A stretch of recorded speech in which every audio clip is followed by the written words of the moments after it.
बिस्मिल्लाहिर्रहमानिर्रहीम अस्सलाम वालेकुम नाज़रीन। मैं ਤੁਹਾਡਾ ਮੇਜ਼ਬਾਨ ਤਲਤ ਫਰੀਦ ਚਿਸ਼ਤੀ ਹਾਜ਼ਰ ਖਿਦਮਤ ਹਾਂ। ਨਾਜ਼ਰੀਨ, ਅੱਜ ਦਾ ਮੌਜੂ ਇੰਤਹਾਈ ਅਹਿਮ ਹੈ।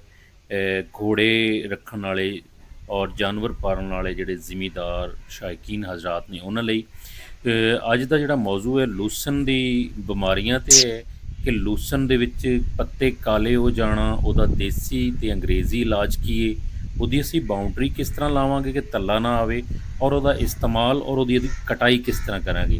ਅਤੇ ਇਸ ਤੋਂ ਪਹਿਲੇ ਨਾਜ਼ਰੀਨ ਅਸੀਂ ਇਹਨੂੰ ਡਿਸਕਸ ਕਰੀਏ। ਜਿਨ੍ਹਾਂ ਦੋਸਤਾਂ ਨੇ ਚੈਨਲ ਨੂੰ ਸਬਸਕ੍ਰਾਈਬ ਨਹੀਂ ਕੀਤਾ ਉਹ ਸਬਸਕ੍ਰਾਈਬ ਕਰ ਲੈਣ, ਅਤੇ ਇਹਦੇ ਨਾਲ ਹੀ ਅਸੀਂ ਦੋਸਤਾਂ ਨਾਲ ਸ਼ੇਅਰ ਕਰਨੇ ਆ ਇਹਦੀ ਕਟਾਈ ਔਰ ਇਹਦੇ ਦੇਸੀ ਔਰ ਅੰਗਰੇਜ਼ੀ ਜਿਹੜੇ ਨੇ ਜੀ ਉਹ ਦਵਾਈਆਂ ਦੇ ਹਵਾਲੇ ਨਾਲ।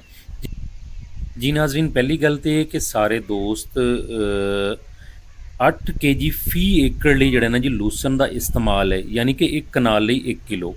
ਜਦੋਂ ਤੁਸੀਂ ਪੂਰਾ ਪ੍ਰੋਪਰ ਬੀਜ ਡਾਲਦੇ ਹੋ ਜ਼ਮੀਨ ਦੇ ਵਿੱਚ, ਉਗਾਓ ਉਹਦਾ ਅੱਛਾ ਹੁੰਦਾ ਹੈ, ਜਿਹਨੂੰ ਜਰਮੀਨੇਸ਼ਨ ਕਹਿੰਦੇ ਨੇ, ਅਤੇ ਉਹ ਫਿਰ ਖ਼ਰਾਬ ਨਹੀਂ ਹੁੰਦਾ। ਖ਼ਰਾਬ ਉਦੋਂ ਹੁੰਦਾ ਹੈ ਜਦੋਂ ਪੱਤਿਆਂ ਦੇ ਵਿੱਚੋਂ ਵੈਂਟੀਲੇਸ਼ਨ ਨਹੀਂ ਹੁੰਦੀ, ਹਵਾ ਦਾ ਗੁਜ਼ਰ ਨਹੀਂ ਹੁੰਦਾ, ਅਤੇ ਉਦੋਂ ਫਿਰ ਇਹ ਫੰਗਸ ਜਾਂ ਤੁਸੀਂ ਉਹਨੂੰ ਵਾਇਰਸ ਕਹਿ ਦਿਓ ਉਹ ਆਉਂਦੀ ਹੈ ਅਤੇ ਪੱਤੇ ਕਾਲੇ ਹੋ ਜਾਂਦੇ ਨੇ।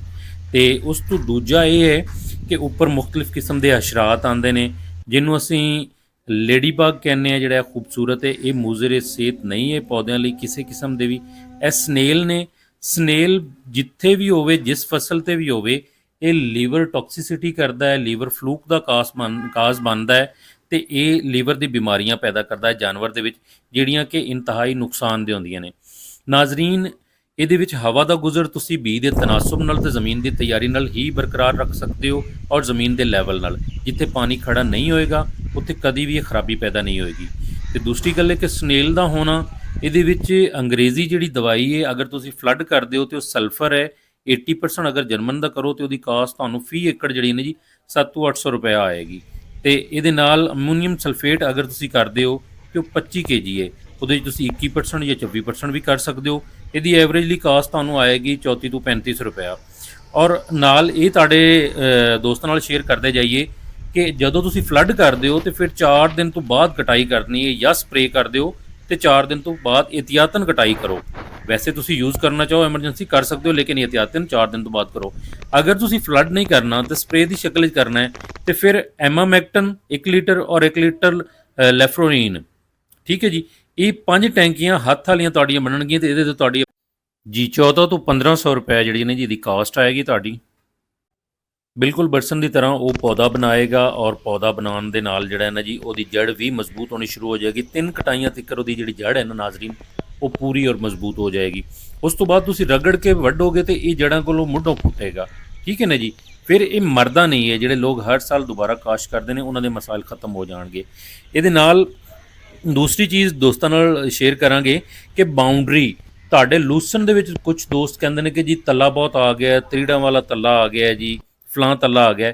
ਉਹਦਾ ਬਿਹਤਰੀਨ ਹੱਲ ਹੈ ਜਾਂ ਤਾਂ ਜਵਾਰ ਬਾਰੀਆ ਬਾਉਂਡਰੀਆਂ 'ਤੇ ਲਾ ਦਿਓ, ਉਹਦਾ ਛੱਟਾ ਦਿਓ, ਜਾਂ ਫਿਰ ਅੱਜ ਕੱਲ੍ਹ ਜਿਹੜੀ ਨਈ ਫਸਲ ਆਈ ਹੈ ਨੈਪੀਅਰ ਦੇ ਨਾਂ ਤੋਂ, ਅਗਰ ਤੁਸੀਂ ਪੂਰਾ ਸਾਲ ਇਹਨੂੰ ਜਿਹੜਾ ਨਾ ਜੀ ਨਾਲ ਕਟਾਈ ਵੀ ਕਰ ਸਕਦੇ ਹੋ, ਠੀਕ ਹੈ ਜੀ। ਔਰ ਨੈਪੀਅਰ ਅਗਰ 5 ਤੋਂ 6 ਫੁੱਟ ਤਿੱਕਰ ਹੁੰਦਾ ਹੈ ਅਤੇ ਉਹ ਘੋੜਿਆਂ ਨੂੰ ਪਾਇਆ ਜਾਵੇ ਨਾਲ ਰਿੰਜਗੇ ਦੇ ਵਿੱਚ, ਅਤੇ ਉਹਦਾ ਨੁਕਸਾਨ ਨਹੀਂ ਹੈ, ਠੀਕ ਹੈ ਨਾ ਜੀ। ਇਸ ਲਈ ਨੈਪੀਅਰ ਦੀ ਫਸਲ ਤੱਲੇ ਨੂੰ ਅੱਗੇ ਮੂਵ ਨਹੀਂ ਕਰਨੇ ਦਿੰਦੀ, ਔਰ ਬਹੁਤ ਹੀ ਬਿਹਤਰੀਨ ਹੱਲ ਹੈ ਬਾਉਂਡਰੀ ਲਈ।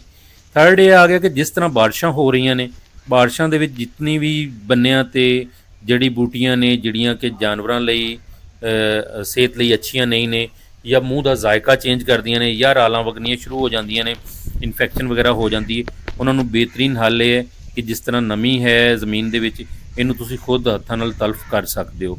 ਅਤੇ ਨਾਜ਼ਰੀਨ, ਇਹ ਸੀ ਅੱਜ ਦੀ ਵੀਡੀਓ, ਔਰ ਦੋਸਤਾਂ ਨਾਲ ਸ਼ੇਅਰ ਕਰਨੇ ਦਾ ਅੱਜ ਦਾ ਮਕਸਦ ਕਿ ਜਿਹੜੇ ਦੋਸਤਾਂ ਦਾ ਲੂਸਨ ਖ਼ਰਾਬ ਹੋ ਰਿਹਾ ਹੈ, ਜਾਂ ਕਟਾਈ ਦੇ ਮਸਾਇਲ ਨੇ, ਜਾਂ ਉਹਨਾਂ ਨੂੰ ਜਿਹੜਾ ਨਾ ਜੀ ਮਸਾਇਲ ਨੇ ਮੈਡੀਕੇਸ਼ਨ ਦੇ ਹਵਾਲੇ ਨਾਲ, ਅਤੇ ਅੰਗਰੇਜ਼ੀ ਦੇ ਨਾਲ ਅਸੀਂ ਲਾਸਟ 'ਤੇ ਜਾਂਦੇ ਹੋਏ ਦੇਸੀ ਦੱਸਦੇ ਚੱਲੀਏ ਕਿ ਦੋਸਤ ਕਹਿੰਦੇ ਨੇ ਜ਼ਿਮੀਦਾਰ ਹਜ਼ਰਾਤ ਕਿ ਇਹਨੂੰ ਮਾਰਨੇ ਲਈ, ਸਨੇਲ ਨੂੰ ਔਰ ਫੰਗਸ ਨੂੰ ख़त्म ਕਰਨੇ ਲਈ ਜਿਹੜਾ ਦੇਸੀ ਹੈ ਨੁਸਖਾ, ਉਹ ਨਮਕ ਦਾ ਜਿਹੜਾ ਹੈ ਨਾ ਜੀ ਛੱਟਾ ਦਿੱਤਾ ਜਾਵੇ। ਲੇਕਿਨ ਛੱਟਾ ਕਿਸ ਟਾਈਮ ਦਿੱਤਾ ਜਾਵੇ, ਉਹ ਇੱਕ ख़ਾਸ ਟਾਈਮ, ਜਾਂ ਸੁਬਹ ਤਰੇਲ ਦੇ ਵਿੱਚ ਦਿਓ, ਜਿਹੜਾ ਕਿ ਬਹੁਤ ਬੈਸਟ ਟਾਈਮ ਹੈ, ਤਾਂ ਕਿ ਉਹ ਤਣੇ ਪੱਤਿਆਂ 'ਤੇ ਚਿਮਟ ਜਾਵੇ, ਔਰ ਇਹ ਜਦੋਂ ਸਨੇਲ ਜਾਂ ਕੋਈ ਵੀ ਐਂਟੀ ਫੰਗਲ ਉੱਪਰ ਆਵੇ ਤੇ ਅੱਗੇ ਇਹ ਪ੍ਰੋਟੈਕਸ਼ਨ ਦੇਵੇ।